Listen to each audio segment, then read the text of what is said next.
Frères et sœurs, il y a dans la vie, disons, de sagesse de l'Europe, un certain nombre de personnages qui ont été si éblouissants et si géniaux, il faut bien dire le terme, que la plupart du temps, leur pensée est d'une richesse incroyable et on ne sait plus très bien par quel bout empoigner leur œuvre pour la comprendre. Un de ces génies les plus foisonnants, c'est saint Augustin. Parce que lui-même, alors il n'était pas génie aux entournures, et il avait une sorte de réactivité de son esprit à toutes les situations. Aussi bien les situations intellectuelles, parce qu'il a fréquenté beaucoup de maîtres, et avant de se convertir, pas mal d'hérétiques, mais chaque fois, il était capable de voir à la fois ce que signifiait la doctrine qu'on lui enseignait et de la critiquer et de voir ses limites.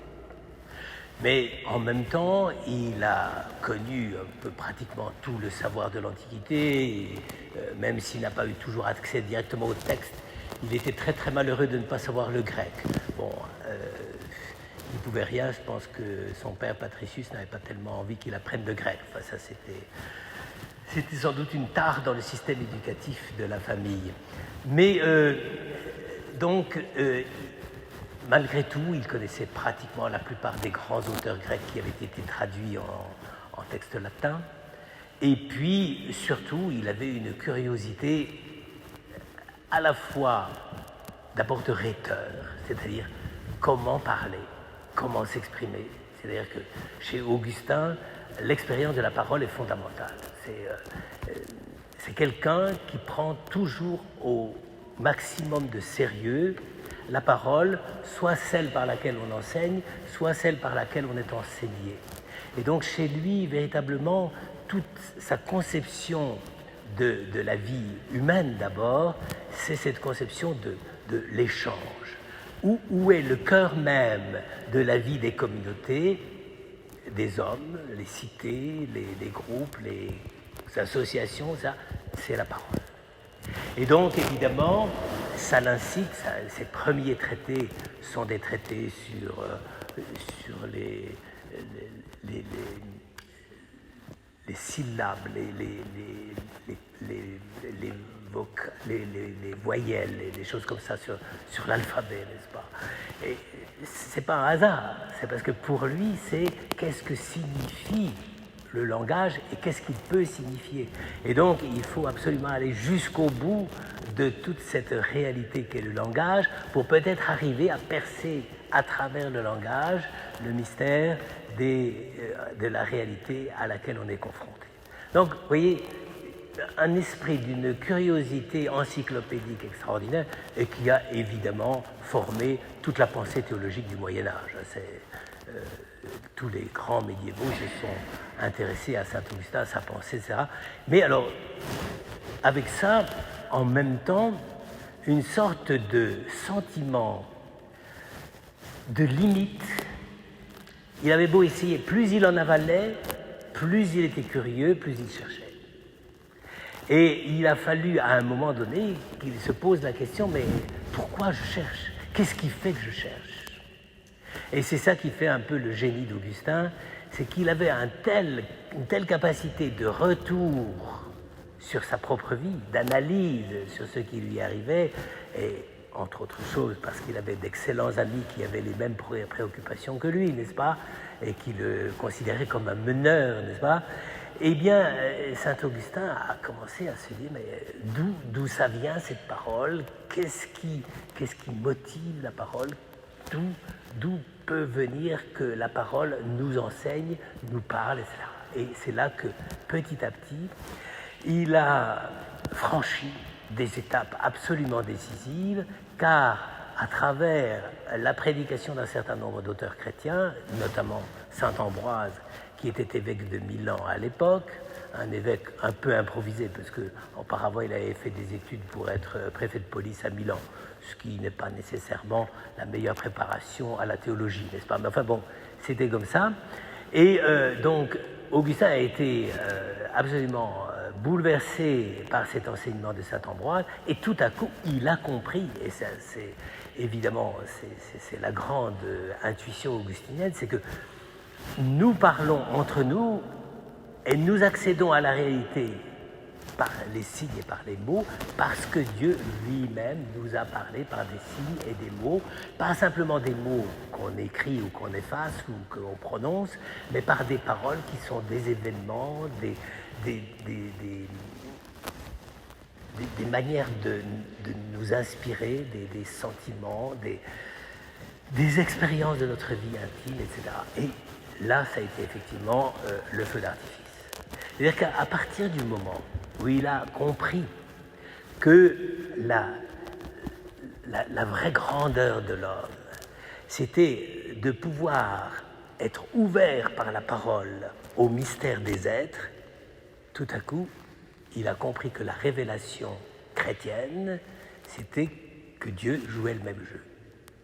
Et que Dieu pouvait s'ouvrir par révélation, par sa parole, et c'est pour ça que pour lui, le nom de Jésus, c'est la parole de Dieu.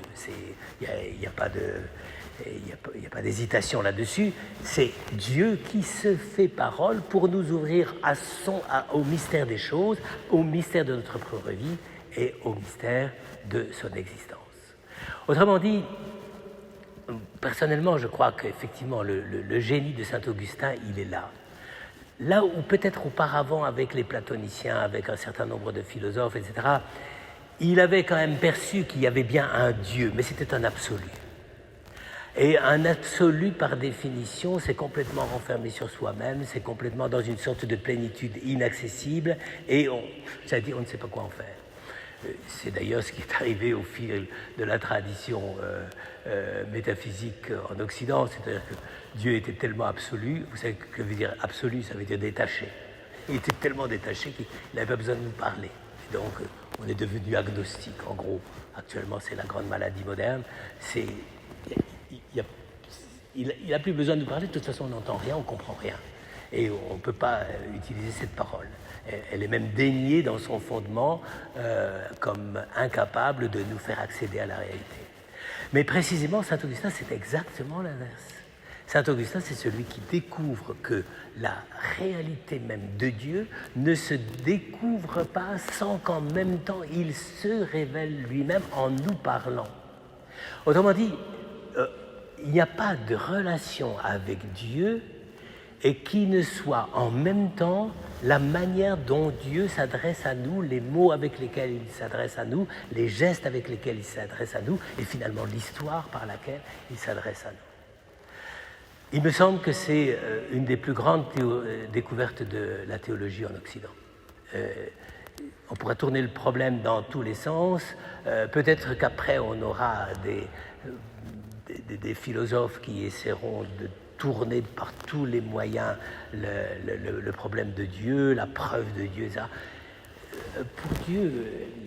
Pour saint Augustin, la seule preuve de Dieu, c'est que Dieu se révèle, c'est que Dieu nous parle. La seule preuve de Dieu, c'est la parole de Dieu. Eh bien, précisément, je pense que c'est pour ça que d'abord, ça a eu des répercussions extraordinaires. Et quand vous pensez, par exemple, aux purs chefs-d'œuvre que sont les confessions, confession, ça ne veut pas dire qu'Augustin allait se confesser. À cette époque-là, c'était pas tout à fait comme ça que ça se passait, en tout cas. Mais les confessions, ça voulait dire quoi? La louange. C'est-à-dire, à la parole de Dieu qui parle pour se révéler, répond la parole de l'homme qui parle pour louer Dieu de cette révélation. Tout est là-dedans. C'est une intuition absolument prodigieuse. Et je veux dire, c'est ça qui m'intéresse beaucoup, parce que je pense que la plupart du temps, on n'y fait pas assez attention. Même les pères grecs, qui sont pourtant des grands génies de la théologie, n'ont jamais joué autant sur cet aspect-là du mystère de Dieu. Pour eux, Dieu, c'est d'abord l'inconnaissable, l'inaccessible, etc. Enfin, quand vous lisez les textes de saint Grégoire de Nazianze, c'est très très clair, c'est au toi l'au-delà de tout, n'est-ce pas, toi qu'on ne peut pas atteindre. Augustin ne le nie pas, et même il le dit, mais il dit, le prodige, c'est que on ne peut pas t'atteindre, et pourtant tu as tout fait pour qu'on t'atteigne. Et c'est ça le paradoxe de l'existence humaine. Alors, frères et sœurs, je pense qu'on peut beaucoup prier Saint-Augustin parce que notre monde moderne est un monde qui, même chez beaucoup de chrétiens aujourd'hui, est dévoré, rongé par l'agnosticisme, n'est-ce pas? L'impossibilité d'accéder à Dieu, de l'entendre, de l'écouter, de lui parler, d'échanger, de dialoguer avec lui. Alors c'est pour ça que je pense qu'on peut vraiment demander à Saint-Augustin, pas Dieu par l'intercession de Saint-Augustin, qu'il suscite de nombreux témoins qui sachent manifester de façon aussi claire et aussi simple la dimension du Dieu qui est non seulement est la plénitude de l'être, mais parce qu'il est la plénitude de l'être, il est la plénitude même de la parole qui se donne à nous.